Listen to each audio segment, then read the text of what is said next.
ఉన్నటువంటి కాంగ్రెస్ పార్టీ ఇన్ఛార్జీలు వచ్చి ఆయన ఇలాగ ఆయనకు ఆరోగ్యం బాగాలేదు అయినప్పటికీ కూడా ఆయన పక్కకి జరిపి వాళ్ళు ఇచ్చినటువంటి పరిస్థితి ఉంది. ఈరోజు మేము ఏదైనా కార్యక్రమం కోటే మాకంటే ముందే కాంగ్రెస్ పార్టీకి సంబంధించిన వాళ్ళు కూర్చొని మాకు ఎమ్మెల్యేగా ఉన్నటువంటి హక్కుకు భంగం కలిగిస్తున్నారు, మమ్మల్ని పక్కకు కూర్చోటటువంటి పరిస్థితి వస్తూ ఉందని చెప్పేసి నేను అడిషనల్ డీజీ గారిని కూడా కలవడం జరిగింది. అదేవిధంగా అదే విషయాన్ని మేము సీఎం గారి దృష్టికి కూడా తీసుకెళ్లడం జరిగింది. అభివృద్ధికి సహకరించాలని అడిగినాం.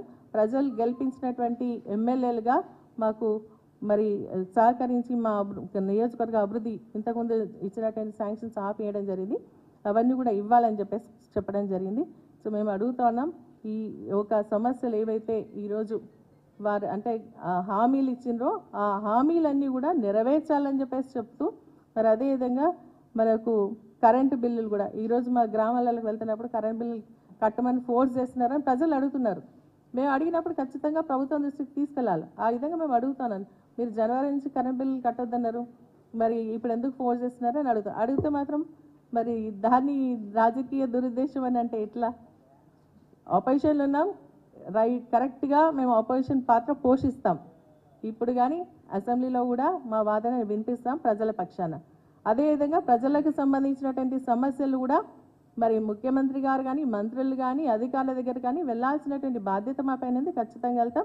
దీన్ని మేము నిజంగా నిన్నటి నుంచి వస్తున్న దాన్ని చూస్తుంటే చాలా బాధ అనిపిస్తుంది. ఎందుకంటే ఒక సీనియర్ శాసనసభ్యులుగా ఇటువంటి అపనిందను మరి నా మీద వేయడం అనేది మంచిది కాదు అని చెప్పేసి కూడా నేను చెప్తాను. ఇటువంటి మీడియాలో వచ్చేటువంటి కథనాలు ఏమున్నా కూడా స్పష్టంగా మమ్మల్ని అడగండి, మా ఒక ఉద్దేశం తీసుకొని వేయాలే తప్ప మా పైన మరి దుష్ప్రచారం చేసే విధంగా ఉండొద్దు అని చెప్పేసి కూడా నేను స్పష్టంగా తెలియజేస్తా ఉన్నాను.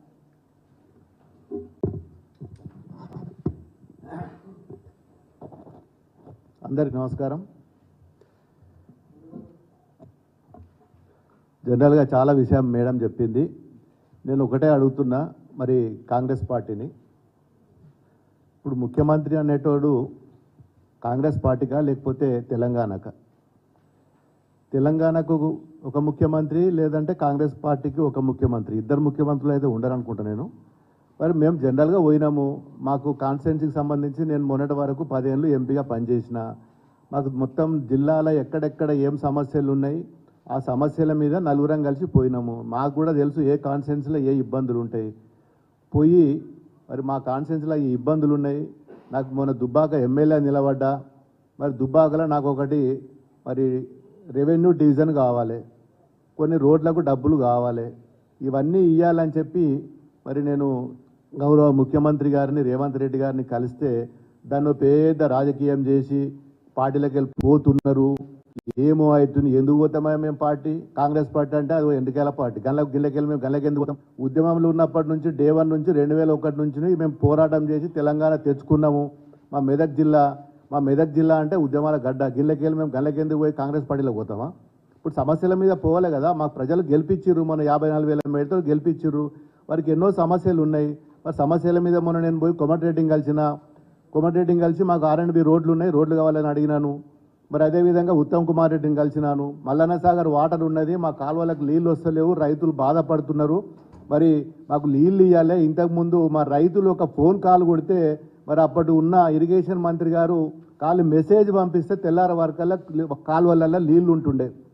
ఇలా 15 రోజులు అవుతుంది నేను ఇలా ఉత్తమ్ కుమార్ రెడ్డిని కలిసి, ఈ రోజు వరకు కూడా మరి నీళ్ళు ఇవ్వలేకపోతుండే. ఈ రోజు వచ్చి మరి కొండా సురేఖ గారు వచ్చి ఇలా మా దగ్గర దుబ్బాకలో ప్రోగ్రాం చేస్తున్నది. దానికి ప్రోగ్రాంకు మాకు ఎవరు చెప్పాలి? అధికారులు చెప్పాలి.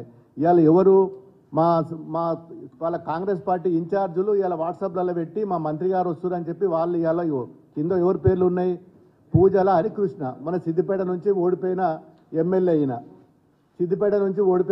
పేరు పెట్టి దీన్ని రిలీజ్ చేస్తారు.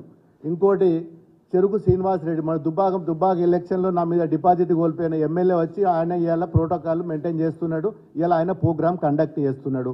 ఇక పోతే మరి అధ్యక్షుడు మరి ఏదైనా ప్రోగ్రాం చేస్తే ఎమ్మెల్యే గారు సభాధ్యక్షులు ఉంటారు. ఇలా మా పేరేమున్నది? ఇక్కడ కొండ సురేఖ, తర్వాత 4 మంత్రులు, కింద 4వ ప్లేసుల్లో 5వ ప్లేసుల్లో ఎమ్మెల్యే పేరు ఉన్నది. దీనికోసం మేము అడగడానికి పోతే ఇదో పెద్ద రాజకీయము, కాంగ్రెస్లో ఏదో మేము కలుస్తున్నాము, మా పార్టీకి ఏమో లేనట్టు, వాళ్ళది ఏదో పెద్ద దేశంలోనే పెద్ద పార్టీ పెద్ద ఉరగబెడుతుండ్రు, ఆ కాంగ్రెస్ పార్టీలో పోయి మేము గెలుస్తున్నాం అని చెప్పి ఇలా రకరకాల జిమ్మిక్కులు చేసి టీవీలల్లో పేపర్లల్లో సోషల్ మీడియాలల్లో ఇదో పెద్ద డ్రామా.